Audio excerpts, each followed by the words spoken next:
देश न्यूज़ में एक बार फिर से आपका स्वागत है। मेरे साथ एक नए मेहमान जुड़ गए हैं, उनका भी परिचय करा दूंगा, लेकिन परिचय से पहले उस बेला का, उस महापर्व का परिचय करा दूं जो महाराष्ट्र से लेकर के झारखंड और उत्तर प्रदेश की उत्तम धरती तक बिल्कुल छाया हुआ है। जी हाँ, मैं बात कर रहा हूं 9 सीटों की, जो कि उत्तर प्रदेश में है, 288 जो हैं वो महाराष्ट्र में और झारखंड की सीटें। लेकिन जिस तरीके से वोटिंग ट्रेन चल रहा है, वो लग रहा है कि कहीं ना कहीं, हालांकि ठंड अभी आई नहीं है, लेकिन ठंडा है। खास करके महाराष्ट्र का जिक्र कर लूं तो सिर्फ और सिर्फ अभी 18% जो है वहां पर पोलिंग हो पाई है, जो कि बहुत ही अजीब है। आर्थिक राजधानी है और बहुत एक्टिव लोग हैं, पढ़े लिखे लोगों का तादाद है, और ख़ास तौर से अगर मैं बात करूं कि जो पिछड़ा इलाका भी है वो भी राजनीतिक समझ पूरी तरीके से रखता है। लेकिन वोटिंग परसेंटेज कुछ और कह रहा है, देखना होगा कि ये किस तरफ जाता है। दूसरी बात करने झारखंड की, तो वहां 31% से ज़्यादा जो है वोटिंग हो चुकी है।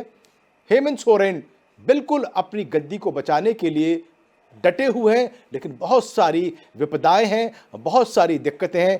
कैसे पार पाएंगे, इन सब पर चर्चा करने के लिए मेरे साथ दो गहरे लोग हैं। अभी चलता हूं कि मेरे साथ मौजूद है जी, एक वर्धा से मेरे साथ रिपोर्टर हैं। पहले अपडेट ले लेते हैं, वापस स्टूडियो लौटेंगे और चर्चा करेंगे। आइए। आज हम वर्धा जिले के देवली फुलगांव विधानसभा क्षेत्र से। यहाँ पे बहुत बड़ी ही जो विधानसभा का चुनाव था, यहाँ पे बहुत बड़ी लड़त थी। आज अभी जो है ये वोटिंग का वक्त है और यहाँ पे हम अभी मौजूद है जो प्रत्याशी थे भारतीय जनता पक्ष के राजेश जी बगानी। इनके साथ आपने अभी वोटिंग किया है, क्या बताओगे? ऐसा है कि ये वोटिंग जो किया है हमने, ये विधानसभा के विकास के लिए किया है, और विधानसभा के लोग जो जनता जो वोटिंग करेंगे वो भी विधानसभा के विकास के लिए करेंगे। यहाँ परिवर्तन 100% होगा, इसमें कोई दुमत नहीं है। पिछले 25 साल से जो यहाँ पे आमदार है उसका परिवर्तन 100%। सर, आप लोगों को क्या आह्वान करोगे कि लोगों ने ज़्यादा तौर पर वोट करना चाहिए? ऐसा है कि देहातों में लोग काम पे जाते हैं, मैं उनको आह्वान करूंगा कि पहले वोटिंग करें, उसके बाद में काम पे जाए, क्योंकि आपका वोटिंग ये बहुत महत्वपूर्ण वोटिंग है, ये बहुत महत्वपूर्ण मतदान है। इस मतदान से आपके विधानसभा के विकास के लिए आपका सहकार्य होगा, और वो होना चाहिए। पिछले 25 सालों से वोटिंग परसेंटेज कम था। मेरे सब मतदाताओं से आह्वान है कि इस बार मतदान करके वोटिंग परसेंटेज बढ़ाए और अपने विधानसभा के विकास के लिए यहाँ पे सहकार्य करें। इस विधानसभा क्षेत्र से, चुनावी क्षेत्र से सभी को आह्वान किया जाता है कि हमने भी वोट किया है, आप भी वोट कीजिए। वोट से ही देश का विकास हो सकता है, और जो भी काम थोड़ा दिन बाजू में अपने काम रख के वोट के लिए आप ज़रूर जाइए। ये राष्ट्रीय उत्सव है, राष्ट्रीय उत्सव में सभी ने इसमें सम्मिलित होना चाहिए। देश न्यूज़, नीलेश सुभाष पिंजरकर, देवली। आज हम तो चुनावी बूथ की वो तस्वीरें जो बता रही कि वाकई जनता जो है अपना ये महापर्व बड़ी उत्साह के साथ मना रही है, लेकिन उत्साह में थोड़ी सी कमी ज़रूर नज़र आ रही है। अब मैं ले चलता हूँ, मेरे साथ मौजूद हैं स्टूडियो में वरिष्ठ पत्रकार पीयूष पंत जी, और साथ में उनके मौजूद है एहसान खान, पॉलिटिकल एक्सपर्ट है। आपका भी स्वागत है एहसान साहब। और औरंगाबाद से मेरे साथ जुड़े हैं हमारे रिपोर्टर अजहान अंसारी। पहले अजहान के पास चलते हैं और वहां का रुझान जानते हैं, जनता का उत्साह जानते हैं कि दिन चढ़ते चढ़ते क्या वो बढ़ा या अभी भी उसी स्तर पे है। अजहान, क्या कहेंगे? लोग निकल के आ रहे हैं, नहीं निकल के आ रहे हैं? किस तरीके का वोटिंग प्रतिशत है? महिलाएं ज्यादा तादाद में बाहर निकल रही हैं या पुरुष? क्या हाल है वहां का?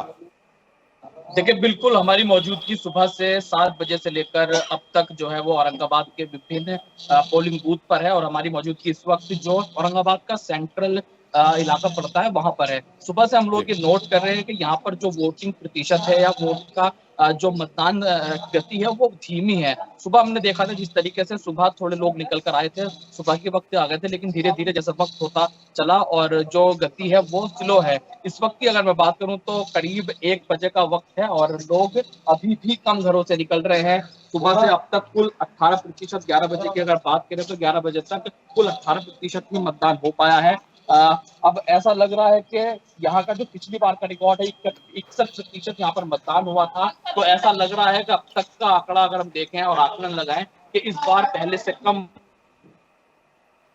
सकता है। अगर हम बात करें औरंगाबाद की, तो औरंगाबाद में 9 विधानसभा सीटें हैं। 9 विधानसभा सीटों में 2 सीटों पर मुकाबला त्रिकोणीय हो सकता है, क्योंकि 2 सीटों पर औरंगाबाद सेंट्रल और औरंगाबाद ईस्ट पर, दोनों पर AIMIM जो असदुद्दीन ओवैसी की पार्टी है, उन्होंने अपने उम्मीदवार उतारे हैं। और अगर औरंगाबाद ईस्ट की अगर हम बात कर लें, तो औरंगाबाद ईस्ट पर AIMIM से इम्तियाज जलील जो पूर्व सांसद हैं औरंगाबाद से, वो चुनाव लड़ रहे हैं। इस तरह औरंगाबाद बेल्ट में अगर हम बात करें तो यहाँ पर त्रिकोणीय मुकाबला होने जा रहा है। बात कर ली जाए यहाँ के मतदान की, तो मतदान धीमा है। सुबह से अब तक कुल 18% ही।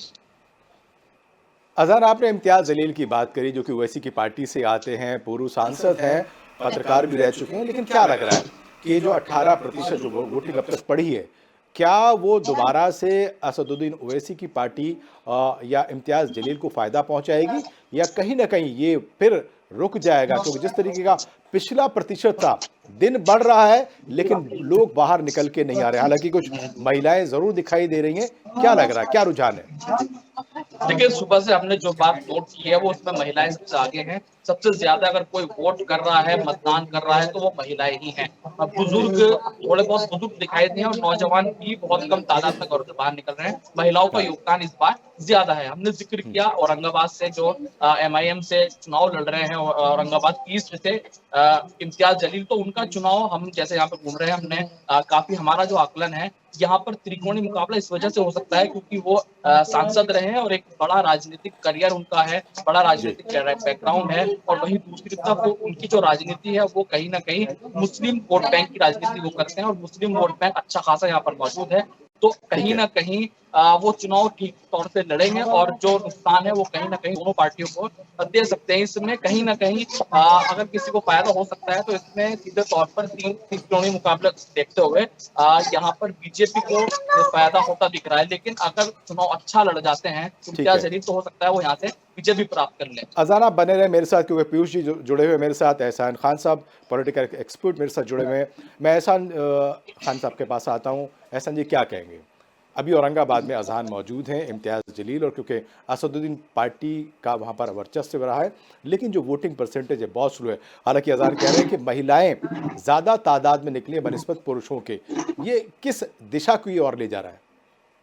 बहुत बहुत धन्यवाद। देखो, ये लोकतंत्र पर्व है जी, और मतदाताओं को अपना मताधिकार करना चाहिए जी, तो ये भविष्य तय करता है उन राज्यों का 5 वर्ष का, जी, जो गरीब है, जो पिछड़ा है, अति पिछड़ा है। जी, कोई लोकतंत्र पर्व के बाद में सरकार जो बनती है वो उनके लिए काम करती है जो कहीं ना कहीं मजबूर है, मजदूर है और ठेली पटरी पर काम करते हैं, जो वृद्ध हैं, जो हमारी बहना है, जो हमारी माता है, जो कहीं ना कहीं स्लम बस्तियों में रहती है, उनके लिए सरकार काम करती है। तो जब मतदाता हमारा जागरूक नहीं होगा तो कौन सा व्यक्ति जीत जाए, किस विचारधारा का व्यक्ति जीत जाए, और फिर सरकार कैसी बन जाए।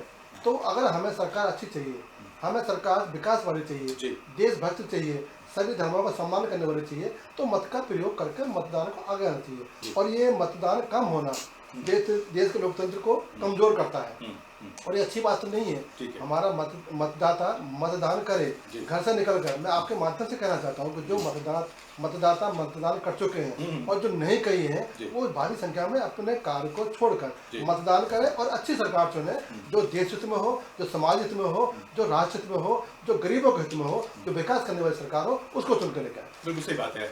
एहसान साहब ने बहुत बड़ी बात कही, क्योंकि ये पर्व जो है वो जनता का है। जनता अगर इस तरीके से एक्टिव नहीं हुई तो बाद में आप दोष नहीं दे सकते कि आपका विधायक कैसा हुआ, आपका मंत्री कैसा हुआ और आपका मुख्यमंत्री कैसा हुआ। मैं लौटता हूँ पीयूष जी के पास। पीयूष जी, जो रुझान, जैसे हम पहले चर्चा में बात कर रहे थे कि महिलाएं वो ज़्यादा जागृत हैं, वो ज़्यादा उत्सुक हैं, वो जानती है कि उस एक वोट का कितना बड़ा अधिकार है, कितना बड़ा उसका असर है, इसलिए वो ज़्यादा निकल रही है। बल्कि औरंगाबाद जो है एक मुस्लिम बेल्ट माना जाता है और वो निकल के बाहर आ रही हैं, लेकिन उसके बावजूद मैक्सिमम जो मेरे पास अभी आंकड़े हैं वो ओवरऑल महाराष्ट्र की बात करूं तो मैक्सिमम 20% है, और अगर एवरेज लूं तो वो 18% ही है।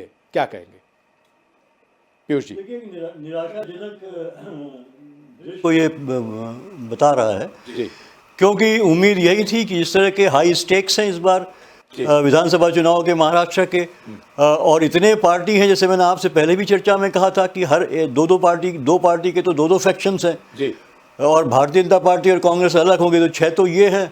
उसके अलावा इंडिपेंडेंट बहुत खड़े हुए हैं, रेबल बहुत खड़े हुए हैं। तो इसके मतलब काफ़ी लोगों को घर से निकलना चाहिए था, ये लोग अपने मतदाताओं को लेके आना चाहिए था और वोट डलवाना चाहिए था।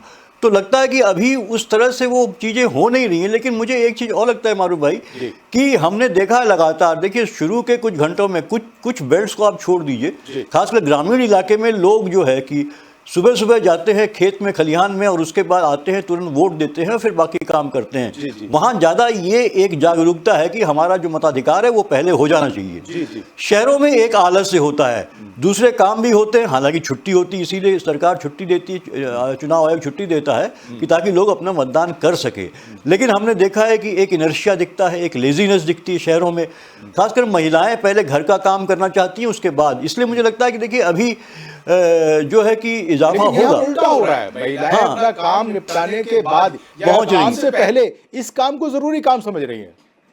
जी हाँ बिल्कुल, देखिए महिलाओं में एक जागरूकता आई है और महिलाओं के अधिकार या कहिए कि उनके लिए हर सरकार आप देखिए महिलाओं को कुछ न कुछ जो है राहत देने की कोशिश कर रही हैं। सम्मान के नाम पे जो है कुछ राशियां जो है, अब तो ये एक ट्रेंड बन गया है जो दिल्ली से शुरू हुआ था पहले, जिसकी काफ़ी क्रिटिसाइज भी किया गया था, और वो अब लगभग सभी राज्यों में हर चुनाव में हम देख रहे हैं हर पार्टी इस बात को बढ़ चढ़ के कर रही है। हमने झारखंड में देखा, अगर वहाँ 1500 महिलाओं को सम्मान है तो वहाँ पे भारतीय जनता पार्टी ने 2100 डिक्लेयर कर दिया कि हम आएंगे तो 2100 देंगे। महाराष्ट्र में यही हाल है, लगातार बढ़ा रही पार्टियां अपने, हमने मध्य प्रदेश में देखा। तो ये महिलाओं को, दूसरा महिलाओं के लिए जो कानून लाए गए हैं, खासकर मुस्लिम महिलाओं के लिए भी, मुस्लिम महिलाओं को एक स्पेस मिला है निश्चित रूप से, और उनको लगा कि लोकतंत्र में भागीदारी करके एक हम अपनी आवाज़ बुलंद कर सकते हैं और सरकारें फिर हमारे बारे में सोच सकती हैं। और ये क्योंकि हमेशा हम ये देखते हैं कि हम बात तो करते हैं महिला सशक्तिकरण की, लेकिन सशक्तिकरण तभी होगा जब वो अपने को असर्ट करेंगी, आगे आएंगी, वो चुनाव के माध्यम से, मतदान के माध्यम से दिखाते हैं कि हमारी भी ताकत है। और अब तो हम देख रहे हैं लगातार जो है कि 50-50 चल रहा है मामला। अगर पुरुष बताता है 50 तो 50 जो है लगभग 49 तो है ही है। एक जनरल ट्रेंड ये है 49% महिलाएं होती हैं, और झारखंड में हमने देखा फर्स्ट पेज में महिलाएं का नंबर्स कहीं ज्यादा था पुरुषों के कंपैरिजन में। पूरे देश की आधी आबादी जी हाँ, पूरी तरीके से पूरा अधिकार का इस्तेमाल कर रही है। एहसान खान साहब मेरे साथ मौजूद है। कि मारूफ भाई, इसमें हम सोचने की बात ये है और नोटिस करने की बात है कि पहले महिलाएं जो है पुरुषों के परिवार के पुरुषों पर निर्भर होती थी, या उनका जो ओपिनियन होता था उस हिसाब से वोट देती थी। लेकिन जैसे शिक्षा बढ़ी है, महिलाओं के बीच में जागरूकता बढ़ी है और अपने मताधिकार को खुद निर्णय लेने की ये एक जागरूकता पैदा हुई है, और वो परिवार के मुखिया से अलग हट के जो, हालांकि कुछ बेल्ट्स में है ऐसा अभी भी चल रहा है, लेकिन बहुत से इलाकों में अब ऐसा हो गया, बहुत से परिवारों में हो गया है कि महिलाएं जो है खुद निर्णय लेती है कि हमें किसी को वोट देना है। ऐसी बात है। मैं आता हूं एहसान खान साहब के पास, पॉलिटिकल एक्सपर्ट है, क्या कहेंगे? बॉलीवुड के तमाम बड़े स्टार्स जो है वो निकल के आए हैं, सुबह सुबह आ गए, गुलजार आए, मेघना गुलजार आई, सोनू सूद आए, तमाम बड़े स्टार्स जो है वो वोट डालने जरूर आते हैं। और मैं यूँ कहूँ कि अप्रिशिएट करना चाहिए कि जब ये सितारे जो हमारे जहनों में घूमते हैं, कहीं ना कहीं हमारे आइडियल्स माने जाते हैं, जब वो अपनी तमाम जहमतों के बाद, तमाम बिजी शेड्यूल के बाद निकल के आते हैं और वोट डालते हैं और टीवी स्क्रीन पे दिखाई देते हैं, तो ये जो आम लोग हैं, क्या लगता है जो वोटिंग परसेंटेज है क्यों डिप हो रहा है? पैसे बांटे जा रहे हैं, पैसे खर्च किए जा रहे हैं, पैसे पकड़े जा रहे हैं, पैसे जब्त किए जा रहे हैं, लेकिन क्या पैसे वोटर्स को जागरूक करने में या उसको घर से मतदान तक, केंद्र तक लाने में इस्तेमाल नहीं हो सकते? जी मारूफ साहब, बहुत ठीक कहा आपने। जो अभिनेता है जो निकले हैं, एक संदेश जाता है, एक बिजली शुरू वाला, एक पैसे वाला, और एक अभिनेता जो प्रदीप देखता था, आज वो पैदल आकर अपने मत का प्रयोग कर रहे हैं। तो जनता को भी इसको सोचना चाहिए। पार्टियां जो जन जागरूक अभियान चलाती हैं उनका अपना विषय हो सकता है, परंतु वोट डालना हमारा अधिकार है। हमें क्यों उठाने आए, हमें क्यों जगाने आए, हमें अपने मत का प्रयोग क्यों स्वतः नहीं कर सकते? तो ये जनता को सोचना पड़ेगा। और ये अगर नहीं सोचा गया तो फिर जो देश का जो ताना बाना है, जो देश का जो ये पर्व है, वो कहीं धूमिल होता दिखता है हमारे को। और ये दुख की बात है। मैं तो कहता हूँ कि सभी नागरिकों को किसी भी प्रदेश में चुनाव आए, हम अपना मत का प्रयोग करें, क्योंकि हमारे आने वाले भविष्य के लिए, बच्चों के भविष्य के लिए हम सरकार चुने।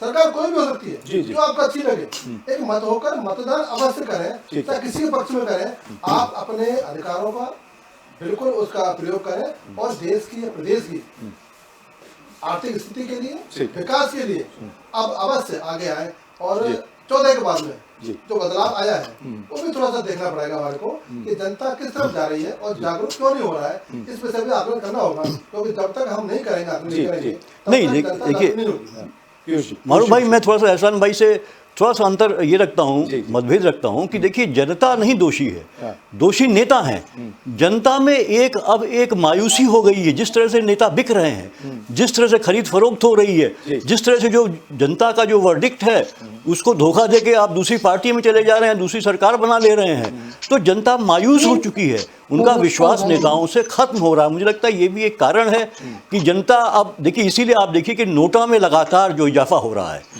हर हम चुनाव में देख रहे हैं कि नोटा का प्रतिशत बढ़ रहा है, तो लोग अपना जो वोट देना अपना जन से अधिकार मानते हैं और वो है भी, तो वो नोटा से अपना जो असंतोष जाहिर करते हैं। लेकिन बहुत से लोग हैं जो मायूस हैं। महाराष्ट्र में जो लगातार उन्होंने जो डेवलपमेंट देखा, एक सरकार को वोट दिया, दूसरी सरकार आ जाती है और लगातार खरीद फरोख्त हो रही है। हम देख रहे हैं जिस तरह कल का वाकया हुआ तावड़े वाला जो है, जिस बीजेपी को जो है कि ये माना जाता है, जिनके लिए कहा जाता था कि मतलब चाल चरित चेहरे की बात और ये है कि पार्टी अलग है, दूसरों से डिफरेंट पार्टी है, उसको भी लोग देख रहे हैं कि खासकर जो मिडिल क्लास है और वो जो शहरी क्लास है, उसको लगा कि यहाँ भी ये खेल चल रहा है। तो मुझे लगता है कहीं ना कहीं लोगों की एक मायूसी बढ़ रही है राजनेताओं के साथ। तो मुझे लगता है राजनेताओं को अपने गिरेबान में झांकना होगा और इस तरह के चाहे ना पैसे का खेल करें, न एक दूसरे को खरीदने और बेचने का खेल करें, क्योंकि जनता मायूस हो जाती है। बात करी सर कि इसी महाराष्ट्र चुनाव में 1000 करोड़ रुपए कैश बरामद किया गया। आप समझिए, एक तरफ नारे हैं, दूसरी तरफ नोट है और जनता का कोई अता पता नहीं है। जी पीयूष जी, बिल्कुल यही बात चल रही है और महाराष्ट्र में खासकर ये बात, और देखिए पूरी आ रही है, करोड़ों रुपए पकड़े गए हैं।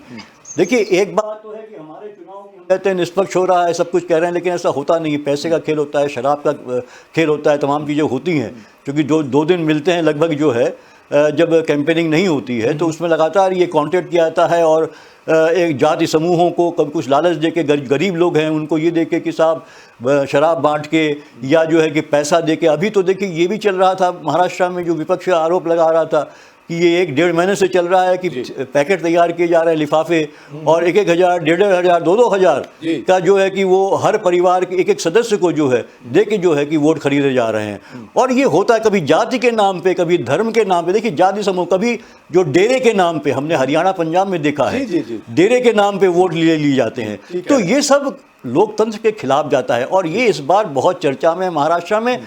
और मुझे लगता है कि इस पे कहीं ना कहीं नकेल लगानी होगी और लोगों को भी सोचना पड़ेगा इस बात में कि क्या हमारा वोट इसलिए कि हम जो है, क्योंकि फिर सरकारें जो है देखिए उपेक्षित हो जाती हैं, वो लोगों को कुछ भला नहीं करती, अरे हम तो जीता पैसा दे के जीत जाएंगे, छोड़ो यार इनको क्यों दे हम कुछ दे। तो ये भाव हो जाता। ऐसा जी क्या कहेंगे, नारों की राजनीति चल रही है, एक के बाद एक नारे, बटोगे तो कटोगे, एक है तो सेफ है, जहां सफाई वहां लगाई, अलग अलग तरीके के सिर्फ नारे। क्या कहते हैं, क्या ये नारे कहीं ना कहीं जो है वो आपको, आपकी राजनीति को या देश के विकास की दिशा को तय करते हैं? ये नारे जो है सिर्फ शगुफेबाजी की तरह उठते हैं और उसके बाद खत्म हो जाते हैं।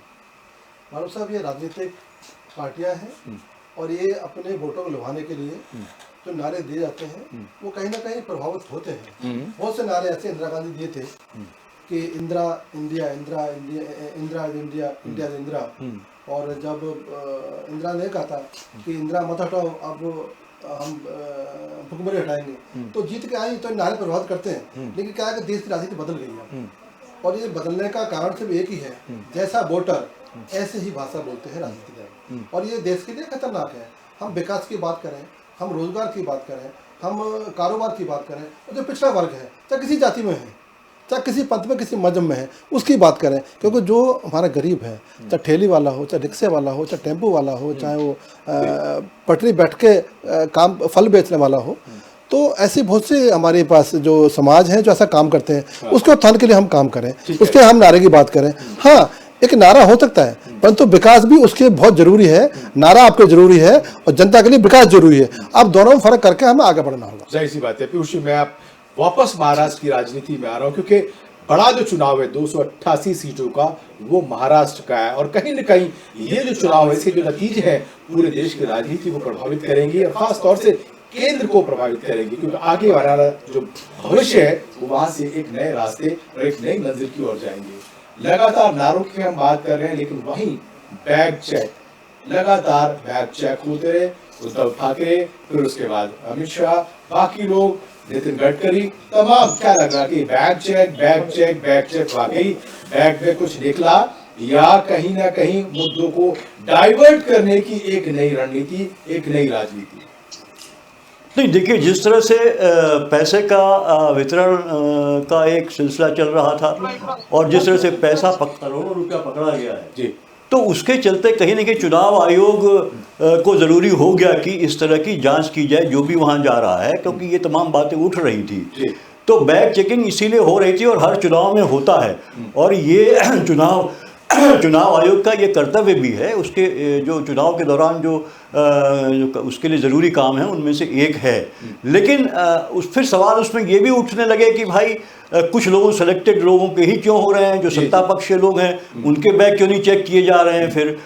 तो ये तमाम चीज़ें हैं, लेकिन वो एक ज़रूरी काम है जिसे करना चाहिए। अगर खासकर इस तरह की बातें आ रही कि मतदाता को प्रभावित करने के लिए जो है, क्योंकि देखिए जो बड़ी बड़ी पर्सनैलिटीज़ होती हैं जो सत्ता में हैं या जो बड़े लोग हैं, उनकी संभावना ज़्यादा होती है कि उनकी चेकिंग थोड़ी ढीली होती है। और उसी तरह हमको याद होगा कि एक मेरा उड़ीसा का ये बात है, जब एक अधिकारी ने जो है प्रधानमंत्री मोदी जी के भी हेलीकॉप्टर को रोका था, उसमें देखा चेकिंग करने के लिए बात कही तो उसको सस्पेंड कर दिया गया। तो कोई भी नहीं, प्रधानमंत्री भी जो है, जब चुनाव होता है तो वो एक नागरिक है, और अगर वो मतदाता हैं वो, और अगर वो जा रहे हैं तो वो उसके ऊपर नहीं है बिल्कुल इस प्रक्रिया से। तो लेकिन हमारा देश है, यहाँ पे कुछ चीज़ें कुछ लोगों के लिए अलग हो जाती हैं जो सत्ता में होते हैं, और कुछ लोगों के लिए दूसरी होती हैं। बहरहाल लेकिन ये ज़रूरी है और इस तरह की चेकिंग होनी चाहिए अगर आशंकाएं पैदा हो रही है, और एक ट्रांसपेरेंसी बनाए रखने के लिए कि चुनाव निष्पक्ष हो रहा है, ये इस्टेब्लिश होना चाहिए जनता के सामने कि आप साहब कोई गड़बड़ियाँ नहीं हो रही है, वोट खरीदे नहीं जा रहे, पैसे बच नहीं रहे हैं। हालांकि चोरी छिपे सब होता रहता है, लेकिन पब्लिकली आपको दिखाना होता है, और ये ज़रूरी, मुझे लगता है इसमें कोई गुरेज नहीं है। लेकिन बस मेरा यही कहना है कि सेलेक्टिवली नहीं होना चाहिए। आप कर रहे हैं तो जो राजनीतिक दल जो सत्ता में है उनके लोगों का भी, उनके भी जो नेता हैं, उनके जो मुख्यमंत्री हैं या दूसरे मंत्री हैं, उनकी भी गाड़ियाँ चेक होनी चाहिए, उनके भी हेलीकॉप्टर चेक होने चाहिए, सबके होने चाहिए। ठीक है, ठीक है। एक चश्मे से सबको देखना चाहिए और एक ही तरीके का नजरिया और मापदंड होना चाहिए। मैं एहसान खान साहब के पास दोबारा आऊंगा। पॉलिटिकल एक्सपर्ट क्या कहेंगे, जिस तरीके से बाबा सिद्दीकी का मर्डर हुआ, वो चुनाव पर उसकी चीटें पड़ी लगातार, अभी चुनाव से एन वक्त पहले अनिल देशमुख पर पथराव हुआ, क्या लगता है ये जो घटनाएं हैं वहाँ की लोकल पॉलिटिक्स पर, जनता के दिमागों पर भी कहीं निशान छोड़ती है, और क्या ऐसा असर छोड़ती है कि वो वोटों में कन्वर्ट हो सके? मारूफ साहब, कहीं ना कहीं जो राजनीति है वो पर्दे के पीछे क्या हो रहा है आप भी जानते हैं, हम जानते हैं, लेकिन नहीं होना चाहिए। हमारी साफ सुथरी राजनीति होनी चाहिए। अभी देखा होगा महाराष्ट्र के अंदर जो चुनाव हो रहे हैं, कैसे कैसे नारे दिए जा रहे हैं और कैसे कैसे लोग अपील कर रहे हैं, तो कहीं ना कहीं ये भी, और केवल मुसलमान के ऊपर धुरी आगे टंग जाती है। आज जो देश का चुनाव है केवल मुसलमान के आगे पीछे होता है। हम क्यों नहीं इस मिथक को तोड़ सकते, और मुस्लिम समाज के जो उलमा हैं जो शांत बैठे हैं वो क्यों नहीं कह सकते भी हम सबके हैं, ना कांग्रेस के हैं, ना भाजपा के हैं, ना सपा के, ना बसपा के हैं, जो अच्छा लगे हम सबके हैं। लेकिन कहीं कहीं उन मुस्लिम समाज के रहनुमाओं की भी गलती है कि वो मुस्लिम समाज को एक ऐसे जगह पे ला खड़ा कर दिया है कि ना इधर का ना उधर का, इधर बोले तो खाई, इधर बोले तो कुआ। तो कहीं ना कहीं ये कमी राजनीति में आई है, और कहीं ना कहीं मुसलमान नेता अब भाजपा में, मुसलमान नेता अब राजनीति में है ही नहीं, क्योंकि केवल कठपुतली है। जो राजदुला में होते थे फुटबॉल बन गए हैं, कभी उसकी बॉल में कभी उसकी बॉल में। अब मुस्लिम समाज के रहनुमाओं को या मुस्लिम समाज के नेताओं को जो राजनीति करते हैं उनको अपना मन बनाकर इस देश के विकास के लिए और मुस्लिम समाज के गरीब जो गरीब है उसको उत्थान के लिए, सरकार कोई भी हो, हमारी भाजपा बुरी नहीं है, जो हमारा विकास करेगा, ढाक देगा, जो हमें राशन देगा, जो हमें किसान सम्मान निधि देगा, जो हमें मकान देगा, जो बिजली देगा, जो सड़क देगा, हम उस साथ खड़े हुए हैं। क्यों नहीं कह सकते? हमें, हमारी जो पार्टियां हैं वो देश की पार्टियां हैं, वो सत्ता में आएंगी, विकास करेंगी। क्या जहाँ मुसलमान है वो विकास नहीं होगा? कोई पार्टी आए, अगर बीजेपी आती है तो क्या ऐसा बीजेपी के पास कोई ऐसा एजेंडा है कि जहाँ पर मुस्लिम समाज रहता है वहाँ विकास ना हो? नहीं है। ये देश चलता है संविधान से, और इस संविधान के आड़ में लेकर जो हमें गुमराह किया जाता है, जो हमारे वोट को ठग ले देते हैं और हमें लॉलीपॉप दे देते हैं, वो अब नहीं होना चाहिए। अब मुसलमान के समाज के नेताओं को, मुस्लिम समाज के रहनुमाओं को या हमारे उलमाओं को आगे आना चाहिए और देश के विकास धारा में, देश की मुख्य धारा में हमें आगे होना होगा। क्योंकि मुसलमान का जो महत्वपूर्ण है योगदान हिंदुस्तान में है और राजनीति में बड़ा योगदान है, चाहे महाराष्ट्र हो चाहे उत्तर प्रदेश हो, हमें आगे आना होगा और अपना रहनुमा चुनना होगा। पीयूष जी, कितना आप समर्थन करते हैं एहसान साहब के इस पूरे स्टेटमेंट को लेकर के, क्योंकि एक नई बहस जो कहीं ना कहीं पॉलिटिकल पार्टीज भी उठाती रहती हैं गाहे बगाहे, खासतौर से चुनाव के मौके पे ये चीजें भुनाई जाती है, चाहे नारों की शक्ल में हो या किसी और इंसिडेंट की शक्ल में होती रहती है। लेकिन क्या वाकई लगता है कि आज का भी मुसलमान क्या सिर्फ और सिर्फ वोट बैंक है? नहीं, देखिए उनको वोट बैंक समझा जा रहा है। मुसलमान देखिए पार्टीशन के बाद वो उतना ही हिस्सा इस देश का, और उसने लगातार अपने को प्रूव भी किया है, चाहे सेना का मामला हो, चाहे विज्ञान में हो के क्षेत्रों में हो, चाहे शिक्षा के क्षेत्रों में हो, हर जगह जो है, चाहे वो एक मतलब यंत्रों का मामला लीजिए, एक टेक्निकल मामला हो, चाहे गाड़ी बनानी हो, चाहे साइकिल जोड़नी हो, चाहे छोटे छोटे काम हो, चाहे खैरात का काम हो, आप देखिए जो भी स्किल्ड लेबर जो आपको मुसलमान जितना मिले अच्छा नहीं मिलेगा आपको कहीं, तो उसने अपने को हर जगह कंट्रीब्यूट किया है। लेकिन धीरे धीरे हर पार्टी ने उसको अपना वोट बैंक खाली बनाया है।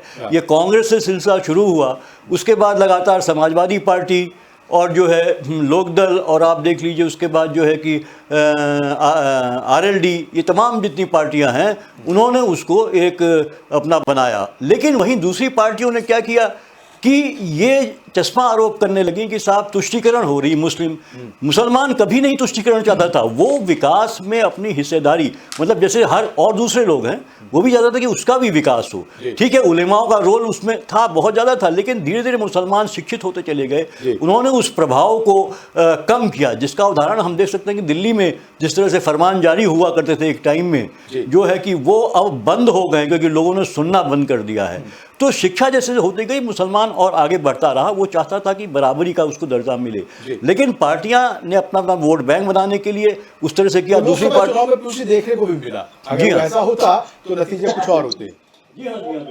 अब ये हो गया देखिए मारूफ भाई कि अब मुसलमान को ये लगता है कि भाई जो पार्टी उसके लिए कुछ सोचती है, कुछ करती है, हालांकि अभी भी पार्टियां उस तरह से उनको रिप्रेजेंटेशन नहीं देती टिकट बंटवारे में। सही बात है। जो और सबसे बड़ी बात हो गई है, देखिए एक बात पहले विकास से जब शुरू हुआ शासन जो है 2014 से, तो अच्छी बात थी, बहुत बढ़िया।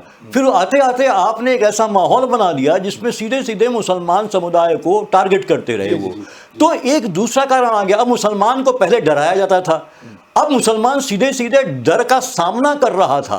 तो ये देखिए परिवर्तन बहुत आया है। तो मुसलमान के साथ साइकी देखिए लगातार जो है उस पर आप अटैक करते जा रहे हैं और असुरक्षित वो महसूस कर रहा है। इसीलिए वो देखता है कि जो पार्टी सत्ता की तरफ जो है आ सकती है, क्योंकि उससे से प्रोटेक्शन मिलेगा, तो वो उसकी तरफ जो है एक मुश्त जो है वो बढ़ने लगती है। ये हमने देखा है और होता है। देखिए अल्पसंख्यक हमेशा थोड़ा, कोई भी हो, जहाँ पे हम बात करते हैं पाकिस्तान में अगर हिंदू है अल्पसंख्यक, तो उनमें एक असुरक्षा की भावना होती है। कहाँ जो भी समुदाय अल्पसंख्यक होता है वो असुरक्षा थोड़ी थोड़ी होती ही होती है। तो बहुसंख्यक का काम है कि उसको अपने साथ लेके, अपने साथ मिला के आगे बढ़ाए ताकि उनकी वो असुरक्षा की भावना कम हो। लेकिन राजनीतिक दोहन के लिए तमाम पार्टियां उसका दुरुपयोग करती हैं, आरोप प्रत्यारोप करती हैं, उसमें मुसलमान जो है वो कहीं न कहीं पिसता रहता है। ठीक है, बहुत शुक्रिया पीयूष पंजी आपका, और बहुत शुक्रिया आपका भी एहसान खान साहब भी इस पूरी चर्चा में शामिल होने के लिए। कहीं ना जाइए, देश न्यूज़ पे लगातार जो है चुनावी हलचल जारी है और पल पल की हर खबर हमारे रिपोर्टर्स आप तक पहुंचाते रहिए। झारखंड का चुनाव हो, महाराष्ट्र का हो या उत्तर प्रदेश के जो बाईपोल इलेक्शन है, हर खबर आप तक देश न्यूज़ पहुंचाता रहेगा। आप देखते रहिए। धन्यवाद।